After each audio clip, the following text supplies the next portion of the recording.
Hola chicos, ¿cómo están? ¿Todo bien? Coméntenme si está todo bien acá abajo, yo los leo. Hago este video para refutar a un youtuber o usuario de YouTube que se llama Damián Cook, que subió un video ayer hablando en favor del aborto legal. El pibe dice al principio de su video que yo no voy a poner creencias ni sesgos personales, pero la verdad que a la hora de ir a las fuentes de las cuales el pibe se informó, entre comillas, son todas fuentes sesgadas. Todas. Así que bueno, Damián, voy a proceder a desmentir algunas de las tonterías que dijiste. Arranquemos. También quiero aclarar que este video intenté no hacerlo en base a mis creencias, ni éticas, ni religiosas, ni morales, sino en base a datos de especialistas. Si lo vas a ver, te invito también a dejar tus creencias de lado por lo que dure el video. Porque como una creencia no es una evidencia y la realidad no se ajusta a lo que nosotros queremos, dialoguemos en base a algo que podamos ver absolutamente todos por igual, independientemente de esas creencias que cada uno puede tener. Bien, me permito no creerte que no lo hiciste en base a tus creencias, a tus posturas personales. ¿Por qué? Porque no te informaste de absolutamente ninguna fuente que diga lo contrario, que ponga en cuestionamiento las fuentes de las cuales te informaste. De hecho, la mayoría de las fuentes que te agarraste son todas sesgadas. Te informaste de, por ejemplo, chequeado.com, o sea, un sitio web que está financiado por Soros, que se autoadjudica la potestad de dictaminar qué es verdadero y qué no. O sea, no sé quién tiene la potestad para dictaminar eso. Amén de que se va en contra de toda la evidencia empírica de ese sitio web. También te informaste del gato y la caja, hermano. El gato y la caja, dale. El CEPAL, The Lancet, página 12. Eh, una página del aborto legal, yo no sé. Bueno, socorristas en red y la izquierda diario. Hermano, le pusiste un poquito de sesgo a tu video, me parece, me parece. Desde el plano, si arrancamos solamente con estas fuentes y no te informaste de otros lugares que refutan estas fuentes, no parece ser que tengas mucha honestidad intelectual, desde mi perspectiva, es mi perspectiva. Y hablaste de que una creencia no es evidencia y estoy totalmente de acuerdo, pero vos tenés que fijarte qué tipo de evidencia utilizás, porque muchas veces las evidencias que se formulan, determinados grupos, pueden tener determinados intereses y pueden truncar ciertos datos para presentarlo como una evidencia creíble. ¿Sí? Muchas evidencias pueden estar truncadas y uno tiene que tener esa chispita de perspicacia o ejercer una pericia para darse cuenta de cuando una evidencia es falsa o por lo menos cuando es cuestionable. ¿Mm? El debate del aborto, aunque aplica a muchísimos otros debates, normalmente es muy complejo, porque quienes lo discuten lo hacen desde sus propios valores y no desde los hechos, o suelen confundir ambas cosas. Esos propios valores, sean a favor o sean en contra del tema en cuestión, no son compartidos con la otra persona y ahí se genera una discusión sin sentido que no suele llevar a ningún lugar. Lo primero que necesitamos para poder hablar de este tema con otros es tener en cuenta que las personas no tenemos una única manera de mirar este tema. Bien, Damiancito. Es un hecho fáctico que la vida del ser humano arranque en la concepción. Ese es el único punto de partida donde la vida de todos los seres humanos arranca. ¿Sí? Esto no tiene nada que ver con percepciones personales, ni creencias ni creencias religiosas, ni nada por el estilo. Simplemente es la descripción de un hecho fáctico. ¿Sí? Si te gusta bien, si no, jódete. Pero es la realidad. ¿Sí? Más allá de si la mujer quiera gestar o no al naciturus. Ese es otro tema. ¿Sí? Pero hasta ahora, en nuestro sistema de valores que hemos armado, por lo menos en la República Argentina, matar naciturus está mal para la abrumadora mayoría de argentinos. ¿Sí? Entonces, no es una postura personal el hecho de decir que la vida del ser humano arranca en la concepción y que matar seres humanos está mal. Es simplemente un hecho fáctico. ¿Mm? Independientemente de si la mujer lo quiere gestar o no. Ponen en estos debates y hasta por los y las diputados y senadores que votan, que está demostrado por la ciencia que la vida existe desde la concepción. Y eso no es tan así, o por lo menos es mucho más complejo que eso. Partamos de la base de que ya hay vida mucho antes de la fecundación o concepción en sí misma. Tanto los óvulos como los espermatozoides son células vivas de la especie humana, como también lo son, por ejemplo, las células de la piel o los órganos internos. La pregunta que se suele hacer en realidad es en qué momento. Te confronto, Damián. Tenemos muchos libros de embriología, pero centenares de papers que te demuestran que la vida de los mamíferos, la vida del ser humano, arranca en la concepción. Si no, por ejemplo, más adelante vas a mencionar las clínicas de fertilización asistida, por ejemplo, ellos justamente te demuestran que la vida de un ser humano arranca en la concepción como tal per se. ¿Por qué? Te explico. A ver, vamos a explicarlo para el público. Para los ignorantes. Cuando se chocan la membrana citoplasmática del ovocito, es decir, el óvulo, en metafase 2, con la membrana citoplasmática del espermatozoide, cuando se chocan ambas membranas, cuando se fusionan ambas membranas y el espermatozoide aporta el centriolo que no posee el ovocito en metafase 2 y se unen los pronúcleos, se conforma allí un nuevo ADN. Este nuevo ADN conforma al nuevo individuo de la especie. Cuando existe ese nuevo ADN, ahí tenés todo el instructivo de cómo es el nuevo ser. Su estatura, su color de piel, su color de ojos, si va a tener un buen oído privilegiado para la música, etc. Todo está ahí. Un cigoto es un nuevo ser humano individual de la especie humana. Es un nuevo individuo, ¿sí? Solamente que es muy chiquitito. Tiene un cuerpo unicelular. Inmediatamente después va a tener 2 células, 4 células, 8 células. Todos tuvimos ese arranque. Vos también, Damián, ¿sí? No te vayas contra la ciencia y no intentes relativizar el origen de la vida del ser humano. Y en la concepción es cuando inicia la vida individual de todas las personas que habitan este planeta. Sí, dije la palabra personas. Un cigoto es una persona en etapa cigotal. Y la vida arranca en la concepción, no en otro momento. Es el único punto de partida donde inicia la carrera de la existencia de todas las personas, de todos los seres humanos. No en otro momento. Si no, decime vos, porque no lo dijiste en tu video, no definiste lo que es una persona y no dijiste cuándo arranca la vida del ser humano per se como tal o la vida de las personas como tal. Entonces, decime vos. Podríamos juntarnos a hablar o podemos tener un debate en vivo, cara a cara. ¿Cuándo arranca la vida de las personas entonces?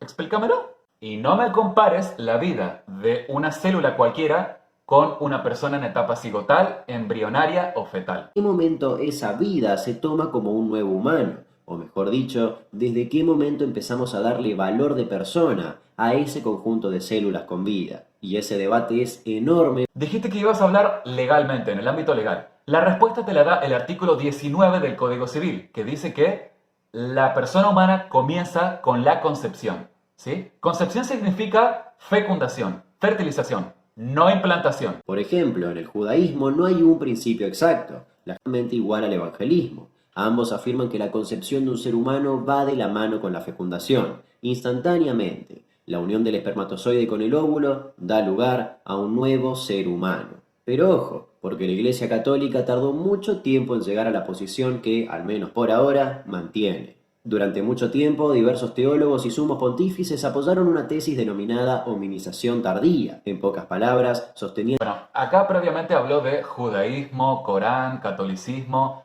religiones. O sea, no sé qué tiene que ver esto con las religiones. No sé por qué metes el tema de las religiones, ¿sí? Mira, los pro vida cuando debatimos, yo personalmente cuando te debato, yo te cito libros de embriología, ginecología, obstetricia, jurisprudencia, bioética, etc. Pero ante la falta de argumentos, tenés la necesidad de sacar el tema de la religión, como si fuese que eso fuera un descalificativo. Pero bueno, o sea, ante la falta de argumentos, las personas con tu mentalidad sacan el tema de la religión, ¿me entendés? Para ser pro vida no hace falta ser un religioso, ser de la Iglesia Católica como tal. Para ser pro vida simplemente tenés que estudiar un poco de ciencia, de biología básica, tener un poquito de moral, ¿sí? Y conocimientos en filosofía y, digamos, ver una ecografía y listo. Y con eso ya sos pro vida, ¿me entendés? No sé qué tiene que ver el tema de la religión. No sé por qué sacás a relucir las percepciones de antaño que tenían personajes religiosos como Santo Tomás de Aquino, por ejemplo. No sé qué tiene que ver eso. Se me cortó la cámara. Bueno, y seguía diciendo que no es la Iglesia Católica la que dictamina que la vida empiece desde la concepción. No, nada que ver. Es la ciencia, no la Iglesia Católica. Si bien escuchar que la Iglesia Católica utiliza la ciencia para tomar decisiones suena algo hermoso, no es tan así. Establecer que un cigoto, por tener un ADN propio, es un sujeto de derechos, no es una aplicación directa del conocimiento científico. Es una forma subjetiva de asignarle valor moral y jurídico a una célula. Bien, si para vos no es persona, o si no tiene eso valor como persona, el principio pro homine del derecho nos indica que tenemos que inclinar mejor la balanza a la protección de ese ser como si fuera una persona. Por si más adelante nos damos cuenta de que en realidad son personas y al final los estuvimos destruyendo o descartando. Con el principio pro homine, entonces mejor tratarlo como persona sujeta a derechos, porque si no, podríamos más adelante darnos cuenta de que cometimos un grave error. Vos sos una persona sujeta a derechos. Tuviste un punto inicial en el cual apareciste y fuiste llamado a la existencia, ¿sí? Esa es la concepción. Desde ese momento empezaste a existir, no desde otro momento. No intentes confundir ni relativices. ¿Estamos? Las cosas como son. Un cigoto es un nuevo ser humano, una nueva persona que merece protección. Nadie acá está sosteniendo que la palabra persona lo dictamine la ciencia, que provenga de la ciencia. Eso lo estás diciendo vos en tu video, ¿sí? La palabra persona en todo caso la definimos a partir de la filosofía. Y las percepciones filosóficas que tenga una sociedad se ven plasmadas en las leyes, ¿sí? Pero las concepciones filosóficas tienen que venir acompañadas y tienen más peso si vienen acompañadas con la lógica y los hechos fácticos, ¿sí? La lógica, la razón y el uso de los hechos fácticos. Subjetiva de asignarle valor moral y jurídico a una célula, y lo que nos hace personas es mucho más que la información genética. Tanto vos como yo somos mucho más que solamente la información contenida en un cigoto. Es más, si lo que nos hace personas es solamente la información genética, entonces dos gemelos idénticos deberían ser tomados exactamente como la misma persona. La información genética es solamente, es verdad, es una parte de nuestra personalidad. Pero toda nuestra personalidad, ¿sí? Toda la esfera en lo que respecta del ser humano, dependen justamente de que antes existan muchas bases genéticas que han sido copiadas millones de veces, ¿sí? El ADN es el padre de ese evento y hay que ser muy deshonesto intelectualmente o muy idiota, si se me permite decir esa palabra, hay que ser muy idiota para creer que, o para decir que, porque dos gemelos monocigóticos, porque tengan el mismo ADN, que sean la misma persona. No, nadie sostiene eso. Nadie, por más que tenga igual ADN, va a ser la misma persona que otra. ¿Sabes por qué? Porque hay algo que se llama epigenética. El ADN es el mismo, pero aún así tiene sus diferencias sustancialmente hablando en lo que respecta a los genes. De hecho, en el desarrollo intrauterino, cuando existen dos gemelos con igual ADN, ni siquiera en ese momento son iguales el uno al otro, porque sus epigenéticas son distintas. Las bases se van modificando a medida que se van desarrollando y creciendo, ¿sí? De hecho, cuando se suele utilizar el ejemplo de los gemelos monocigóticos para refutar la idea de que no, que la personalidad no está dada única y solamente por el ADN, ese es un ejemplo que justamente nos termina por dar más la razón a nosotros lo pro vida. ¿Por qué? Porque la existencia de gemelos monocigóticos lo que te demuestra es que justamente en la concepción se da origen a un solo individuo, a un ser humano único, diferente, con un ADN irrepetible, ¿sí?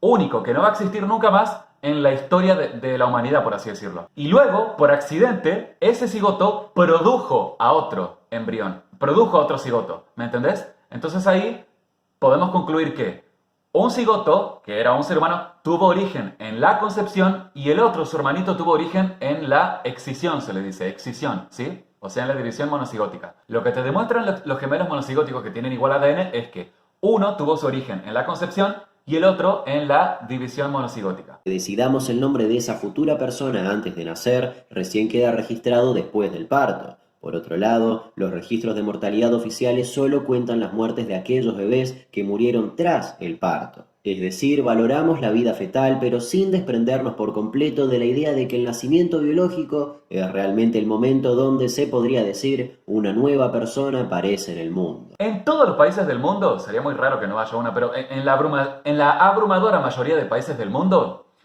se hacen registros de defunciones fetales, se hacen certificados a defunciones fetales, ya sean de abortos espontáneos o de accidentes, digamos, que han matado al embrión o fetito adentro del vientre de la madre, ¿sí? Acá en Argentina tenemos una ley que es la 26.413 que dice que te regula el registro civil, digamos, y dice que hay que registrar las defunciones fetales. Entonces, papi, a informarte mejor. Y las instituciones. Para muchos, por ejemplo, nos hace personas el hecho de tener un sistema nervioso desarrollado, algo que sucede recién entre las 20 y 30 semanas desde la fecundación. La gente que cree que persona es todo ser humano que tiene sistema nervioso central desarrollado, se están olvidando de que el sistema nervioso central se termina justamente de desarrollar a los 25 años de edad. Siguiendo tu lógica, entonces nadie sería persona sino hasta los 25 años de edad.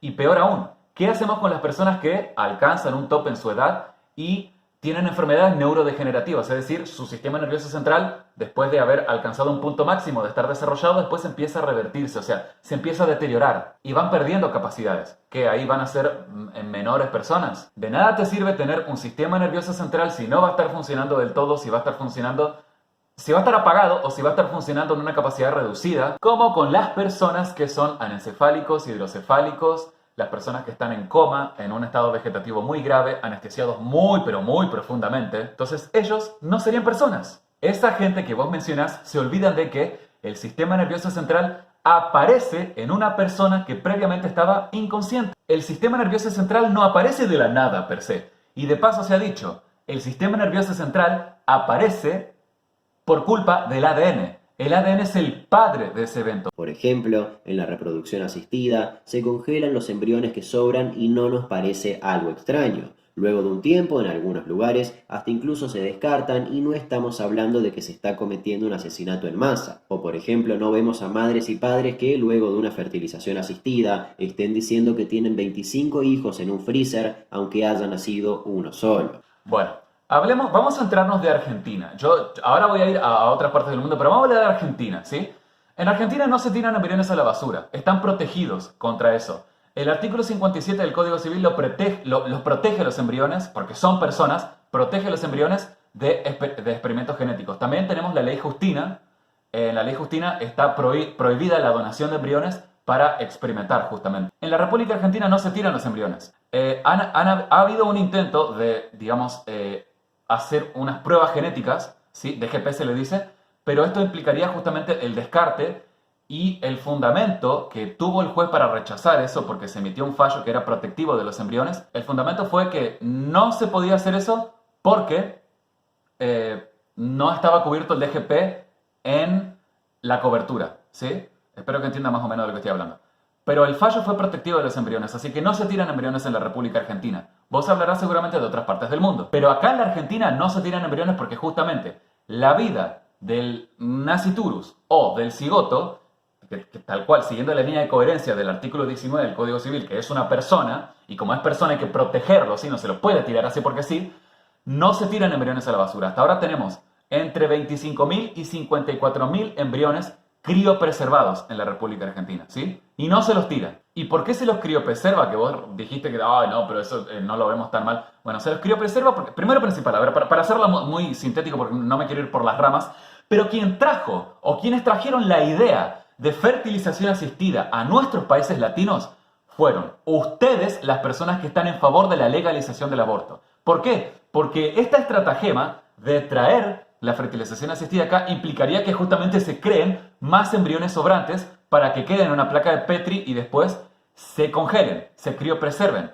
De ese modo es como una manera para empezar a deshumanizar o cosificar a los cigotos, a las personas en etapa cigotal, ¿me entendés? Entonces ahí con eso te van entrando en tu cultura y te van normalizando, no, y después justamente en todos los debates legislativos te sacan el tema de, no, pero sí, pero si nosotros legalizamos la fertilización asistida y congelamos embriones, eso quiere decir que no son tan personas, ¿me entendés? Entonces esa es la estratagema. Son ustedes los que trajeron la idea de que una persona con mayor fuerza, es decir, un científico, se aproveche de la menor fuerza de una persona en etapa cigotal y que la criopreserve, como si se tratara de un objeto, ¿sí? Afortunadamente no se tiran embriones y si se los criopreserva justamente es porque se les da un cierto valor jurídico, se les da un valor jurídico, ¿me entendés? Inclusive en Estados Unidos. Y es más, en Costa Rica, por ejemplo, Italia y Francia, las parejas reproductivas que van a hacerse fertilización asistidas, por ley tienen que hacerse entre un par, uno o dos o hasta tres embriones por cada pareja para irlo probando una de una. ¿Sabes por qué? Porque en la mayoría fallan o es para que justamente no queden embriones sobrantes o que no queden tantos embriones sobrantes que después tengan que quedar criopreservados, ¿sí? Por eso se toma esa precaución, porque se preocupan por los cigotos. Muy diferente de, por ejemplo, en Estados Unidos, que hay en algunos estados donde por cada pareja que quieren hacerse fertilización asistida, les hacen hacer 40 o hasta 60 embriones. ¿Para qué? ¿Con qué sentido? Te lo pongo con un ejemplo. Vamos a poner de cuenta que yo te invito a mi casa y yo arme 60 platos. 60 platos de comida si sé que vas a comer uno. Con uno solo te vas a saciar, o dos como mucho, si es que sos muy glotón. ¿Me entendés? Pero el resto de los 48 platos que sobran, no lo voy a usar. Lo voy a tener que meter al freezer. ¿Me entendés? Entonces no tiene sentido. Por eso, los pro vida hemos propuesto ideas para crear la menor cantidad de embriones o que se apruebe de uno a la vez. ¿Sí? No 40 o 60 embriones como se hacen en clínicas de fertilización asistida de Estados Unidos, por ejemplo. Y te digo más, ni siquiera en países como Estados Unidos se tiran los embriones. ¿Por qué? Porque los dueños de las clínicas de fertilización asistida te dicen que tienen miedo de tirarlos porque tienen miedo de reprimiendas legales después por parte de los que dejaron esos embriones. Inclusive si dejaron de pagar para que los embriones estén criopreservados, ¿sí? Así que no se tiran. Y en caso de que se llegasen a tirar, son casos aislados. Y otra cosa, hace un tiempo hubo un accidente, dos accidentes mejor dicho, en Estados Unidos, justamente dentro del mismo día, creo que fue, tengo las noticias y todo, donde 700 familias quedaron afectadas porque 2.100 embriones se perdieron. Murieron así, de un sople, murieron los embriones porque las clínicas de fertilización asistida dejaron de criopreservar, hubo un error, hubo una irregularidad y se dejaron de criopreservar los embriones y se perdieron, se dañaron. Esto, por supuesto, afectó a esas 700 familias que le iniciaron acciones legales y los casos se están tratando en tribunales ahora. Y muchas de estas familias te dicen que ellos contaban con esos embriones ahí criopreservados porque eran hijitos, hijitus, como dicen, eran hijitos.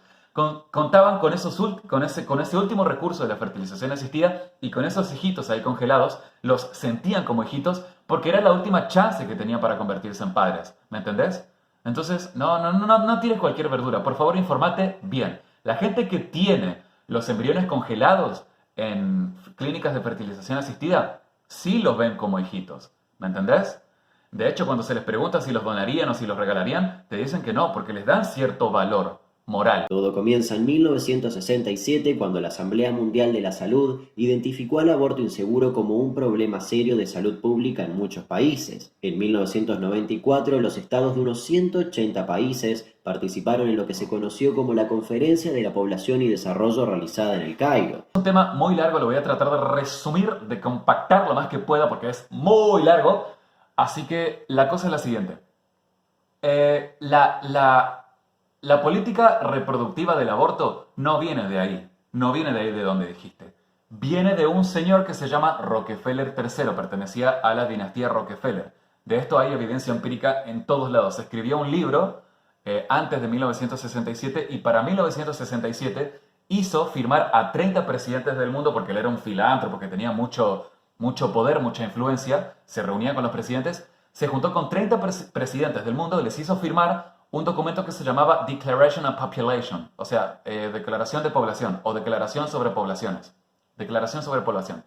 En este documento, Rockefeller manifestaba su preocupación por el inminente aumento de la población mundial y él decía que habían que tomar acciones, ¿sí?, para empezar a bajar la natalidad, empezar a controlar a las poblaciones, ¿sí? Por eso hizo firmar ese documento a 30 presidentes del mundo, entre ellos al presidente de Estados Unidos de 1967, que se llamaba Lyndon Johnson. Rockefeller III tenía y la dinastía Rockefeller tenían una fuerte amistad con Henry Kissinger. Henry Kissinger fue secretario de Estado de Lyndon Johnson en 1967 y del presidente que vino después que se llamaba Nixon, ¿sí? Richard Nixon. Básicamente, para resumirlo, en 1973, Henry Kissinger, recordemos que tenía mucha amistad con Rockefeller III y con la dinastía Rockefeller, Henry Kissinger elaboró un informe que se llamaba Memorando 200, donde ahí él explica las consecuencias negativas que tendría el aumento de la natalidad en todo el mundo, el aumento de la población en todo el mundo para los Estados Unidos de Norteamérica. Entonces, una de las soluciones que propone es el aborto, justamente. Y es interesante notar que ahí justamente se mencionan a estas fundaciones que vos mencionás, a esos organismos internacionales que vos mencionás. Lo que propone Henry Kissinger es que hay que utilizar a la ONU y a todos los organismos de la ONU y a todos los organismos financieros, como el Banco Mundial y todos los organismos que prestan plata, para bajar la natalidad, para meter la preocupación en los países de que estamos teniendo un problema de salud pública, un problema de derechos de las mujeres. Se mete en los países la idea del aborto y se logra legalizarlo mediante ese tipo de estratagema. No van a decirte que quieren controlar la población per se, porque sí, porque eso queda mal, queda feo, ¿sí? Así que van a utilizar otro tipo de aforismos simpáticos. Eso se ve en otro documento que más adelante lo sacaron el gobierno de Estados Unidos de Norteamérica y que está todo a libre circulación y a libre disposición la evidencia empírica, ¿sí? Las mismas palabras que utilizó Rockefeller III en su libro y en su Declaration on Population son las mismas que se plasmaron en la Reunión de Población y Desarrollo de 1994. Son las mismas, ¿sí? Las mismas. Se quería propagar esta política a nivel global esta vez. Pero el hombre que está detrás de todo esto se llama Rockefeller III. Él fue el iniciador de todo esto. Así que de ahí surgió esta idea del aborto como si fuese un derecho reproductivo. No de donde dijiste. Abortos inseguros. En otro punto se dice que algunas experiencias en la región muestran que la penalización del aborto provoca el incremento de la mortalidad y morbilidad maternas y no disminuye el número de abortos. En pocas palabras, sabemos que prohibir el aborto no lleva a que haya menos abortos. Bueno, esto es una completa mentira. En todos los países de Latinoamérica se ha visto una fuerte baja en hospitalizaciones por aborto y en mortandad materna por aborto. Y eso lo logramos con aborto penalizado en todos los países. De hecho, hay un estudio muy bueno que demuestra que la mortandad por aborto y la cantidad de abortos no sube ni baja si se legaliza o si no se legaliza el aborto. No incide en nada la legalización del aborto. Si bien técnicamente un aborto legal es 14 veces más seguro que un parto, no es más seguro. Ese paper que dejaste lo que hace es... Hay muchas cosas para decir, pero lo voy a hacer muy sintético. Ese paper que dejaste, que... Perdóname si me equivoco, pero creo yo que no lo leíste. Desde mi perspectiva no lo leíste. Si lo leíste, me disculpo. Yo lo leí y lo estudié muy bien. Pero ese paper que dejaste lo que hace es deshonesto intelectualmente hablando. No es serio, porque te hace una comparativa... A ver, es como que yo haga una comparativa con un barrio. Por ejemplo, yo tomo el barrio A, acá tengo el barrio A, y acá te coloco el barrio B. El barrio A tiene 500 familias, ¿sí? Y el barrio B tiene 1800 familias. ¿Dónde va a haber mayor cantidad de accidentes domésticos? Obviamente en el lugar, en el barrio donde tenés mayor cantidad de habitantes. Y van a haber menos accidentes domésticos en el lugar donde vos tenés menos habitantes. Para hacerte la corta, ¿qué barrio va a cagar más toneladas de soretes? El barrio donde haya mayor cantidad de gente, ¿me entendés? Y el barrio que tiene menor cantidad de gente, obvio, porque son menos culos para cagar. Ese es el punto central de ese paper. Me haces una comparativa desigual entre dos poblaciones totalmente diferentes. Mientras que en Estados Unidos, el último dato que tenemos, en Estados Unidos las mujeres que abortan son 600.000, las que paren son 3 millones. Así que es obvio que vas a tener una mayor cantidad de mujeres muertas parturientas, de las que paren, ¿sí? Y al tener una cifra mucho menor de mujeres que abortan, obviamente que van a haber menos muertas por abortos, ¿sí? Amén de que hay otros factores también a tomar en consideración que derriban ese paper que dejaste, ¿sí? Pero no es 14 veces más seguro un aborto que un parto. Eso es mentira. Ese resultado está amovido y acomodado a factores que condicionan el resultado del estudio. Amén de que ese paper encima proviene de una organización abortera y hay muchas otras cosas más para decir. Por ejemplo, tomar la cantidad de factores que se consideran que influyen en la mortandad por parto. Este es un tema mucho más largo, pero si querés, te mando todos los datos que desbarrancan ese paper trucho que pusiste. La Organización Mundial de la Salud calcula que cada año se hacen en todo el mundo unos 55 millones de abortos inducidos, de los cuales unos 22 millones son peligrosos. Es decir, se realizan en lugares sin un estándar médico mínimo. 55 millones de abortos inducidos y 22 millones de abortos inseguros. Eso significa que 33 millones de abortos se hacen, presumiblemente, de manera segura, en los países con aborto legalizado. Y el 40% de la población mundial tiene acceso a abortos seguros. ¿No era que acaso allí donde el aborto era legal, la cantidad de abortos se iban a la baja? ¿Y donde era ilegal los abortos se aumentaban? Me parece que se te cae la mascarita, Damián, ¿eh? Teniendo en cuenta la cantidad de hospitalizaciones por complicaciones relacionadas al aborto, se puede hacer una estimación de la cantidad de abortos clandestinos en el país, entre 250.000 y 400.000 anuales. No hay 400.000 abortos en la Argentina y es gracioso que hables de complicaciones del aborto o morbilidad, internaciones por aborto, cuando justamente sacas información de socorristas en red, que son justamente las que propagan el aborto clandestino. Es un despropósito enrostrarnos en la cara la penalización del aborto o la prohibición del aborto, el no ofrecimiento en los hospitales, cuando justamente son ustedes los que propagan el aborto clandestino. En Argentina existe el aborto legal para casos específicos, y esto está planteado en el Código Penal. Bueno, no. Hay mucha desinformación en tu video, Damián, pero a ver, te explico. El aborto no es legal en la Argentina en ningún caso, en ningún caso. No sé de dónde te inventaste o de dónde sacaste que sea legal, pero no es legal. Por más que lo leas en algún lado o algún abogaducho o abogaducha te lo diga, no, eso no quiere decir que sea legal. No es legal el aborto en ningún caso, ni en casos de violación, ni en casos de inviabilidad fetal, ni en casos de cuando quede preñada y aborte una tarada, una mujer idiota o demente, como dice el Código Penal. El Código Penal lo que te dice es que no es punible, o sea, que no es castigable. No dice que sea legal. El hecho de que no sea punible, o sea, que no sea castigable, no significa ni que sea legal, ni que se vaya a ofrecer en los hospitales, ni que sea un derecho menos que menos. El Código Penal no legisla derechos, simplemente legisla delitos. El aborto sigue siendo un delito en todos los casos, solamente que en algunos casos el Estado te dice te vamos a perdonar. Si vos fuiste violada y abortaste, te vamos a perdonar. Eso no quiere decir que se le vaya a garantizar el aborto ni que sea un derecho. El principal argumento de quienes en palabras simples se oponen al aborto es que el aborto es inconstitucional, porque en uno de los tratados incorporados en la Constitución en 1994, la Convención Americana sobre los Derechos Humanos define que el derecho a la vida es a partir de la concepción. Y exactamente ese mismo debate ya lo tuvo que vivir Uruguay cuando discutía esto mismo en 2012. Lo cierto es que el texto completo es: toda persona tiene derecho a que se respete su vida. Este derecho estará protegido por la ley y en general a partir del momento de la concepción. Ese en general que acabas de escuchar está incluido en el texto original y se agregó para que los estados pudieran legislar sobre excepciones, sin violar la Convención Americana sobre los Derechos Humanos. Damián, el aborto es inconstitucional, pero no es inconstitucional por el artículo 75, inciso 22, que habla de todos los pactos y en la condición de su vigencia, sino que es inconstitucional por el artículo 75 y un inciso más abajo, inciso 23.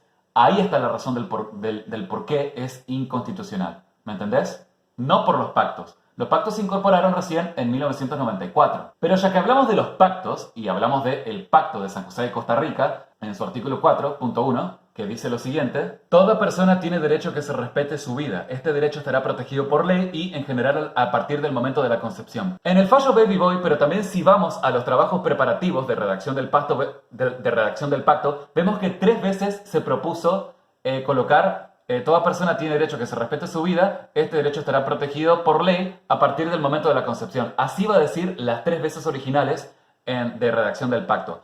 Uno de los métodos interpretativos que te da el Pacto de Viena, que es el pacto de los pactos, si una parte queda ambigua o oscurecida, una parte que uno no entienda de un pacto, uno tiene que ir a los trabajos preparativos de los pactos para darse cuenta de qué es lo que estaba hablando. Porque un pacto tiene que ser leído de buena fe y con buenas intenciones y tiene que ser aplicado con las intenciones con las cuales fue creado, ¿sí? Eso dice el Pacto de los Pactos. Entonces, cuando nosotros vamos a los trabajos preparativos, vemos que se discutió justamente la defensa de la vida al no nacido. Se pretendía y se sigue pretendiendo, porque esa es la intención y la línea de coherencia que sigue el pacto, de proteger la vida de los no nacidos. En ningún momento se colocó la expresión en general para que se pueda legalizar el aborto. Eso nunca se charló en las discusiones de redacción. Y en el fallo de Baby Boy te dice que la expresión en general se puso para armonizar, porque habían algunos estados que tenían despenalizado el aborto por causales, como por violación, por ejemplo, como la Argentina, que lo tenía así desde 1921, ¿me entendés? Pero eso no quiere decir que sea legal. Entonces, el fallo de Baby Boy, pero también los trabajos preparativos te muestran que la palabra en general se puso para armonizar, porque había algunos estados que tenían despenalizado el aborto por causales y algunos estados también tenían la pena de muerte. No habían abolido la pena de muerte, entonces por eso se puso la palabra en general, para que no haya discordia entre los estados. ¿Me entendés? En ningún momento se puso en general para legalizar el aborto en algún momento. Eso es falso. Además, descubrieron que la penalización del aborto incumplía con otros tratados de derechos, como la Convención sobre los Derechos del Niño y la Convención sobre la Eliminación de todas las formas de discriminación contra la mujer, y que el derecho a la vida no debe entenderse como un derecho absoluto cuya protección pueda justificar la negación total de otros derechos. Y eso no es todo.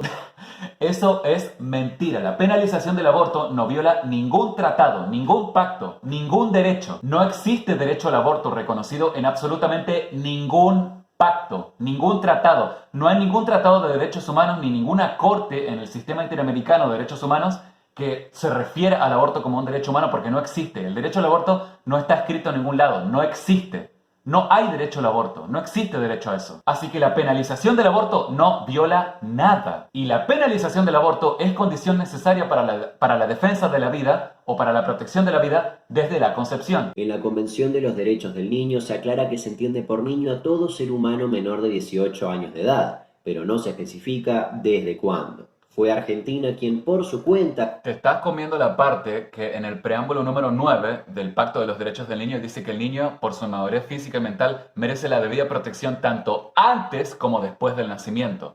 Te dejaste por fuera esa parte, picarón. ¿Por qué no la mencionaste? Cuenta cuando adhirió a la Convención, formuló entre sus reservas la aclaración de que interpreta al niño desde la concepción, pero al tratarse de una ley no tiene rango constitucional y no representa un obstáculo para avanzar en una ley que justamente legalice el aborto. Por lo tanto, y esto es muy importante, no, el aborto legal no es inconstitucional. Otro de los puntos que más señala... El Pacto de los Derechos del Niño lo firmamos en 1990, ¿sí? 1990. Pero lo firmamos y lo aceptamos con una condición. Esa condición es la reserva. Con una condición de que nosotros consideramos la palabra niño desde la concepción hasta los 18 años de edad. Ahora te explico. Esa no es una ley nacional, así nomás. No es una ley nacional así nomás. Es una ley y una reserva interpretativa. Es una ley que te marca la interpretación que tienen que tener los argentinos, que para nuestro sistema tiene la palabra niño. Concepción a los 18 años de edad. No es una ley cualquiera. Es una ley interpretativa que justamente está amparada en el mismo pacto. Y esta reserva forma parte del pacto, ¿sí? Presta atención a lo que dice la Convención de Viena en el artículo 19. Un Estado podrá formular una reserva en el momento de firmar, ratificar, aceptar o aprobar un tratado o de adherirse al mismo, a menos que a. Que la reserva esté prohibida por el tratado, b. Que el tratado disponga que únicamente pueden hacerse determinadas reservas, entre las cuales no figure la reserva que se trate. Esta reserva no estaba prohibida en el pacto, ¿sí? No estaba prohibida. Y sigue diciendo el Pacto de Viena. A menos que el tratado disponga otra cosa, se considerará que una reserva ha sido aceptada por un Estado cuando éste no ha formulado ninguna objeción a la reserva dentro de los 12 meses siguientes a la fecha que se haya recibido la notificación de la reserva o en la fecha que se haya manifestado su consentimiento en obligarse por el tratado si esta última es posterior. La reserva, la aceptación expresa de una reserva y la objeción a una reserva habrán de formularse por escrito y comunicarse a los estados contratantes y a los demás estados facultados para llegar a ser partes de un tratado. Ni la ONU, ni el comité, ni nadie en ese momento se quejó de que nosotros hayamos aceptado el pacto con esa condición, o sea, que hayamos puesto esa reserva. Si no se quejó nadie, es porque es una legítima reserva, o sea, fue aceptada y entró a formar parte del pacto. Es parte del pacto. No es que está por fuera del pacto, es parte del pacto. Y para colmo, en 1994, afortunadamente, gracias Carlos Menem, ese pacto, junto con otros tratados de derechos humanos, entraron a formar parte de la Constitución, así que es ley suprema. No se puede legalizar el aborto porque es inconstitucional. Entonces, recapitulando, cuando hicimos esa reserva, todos los países signatarios lo aprobaron. Todos los países lo supieron y dijeron, bueno, para Argentina, niños desde la concepción hasta los 18 años de edad, entonces vamos a respetarlo.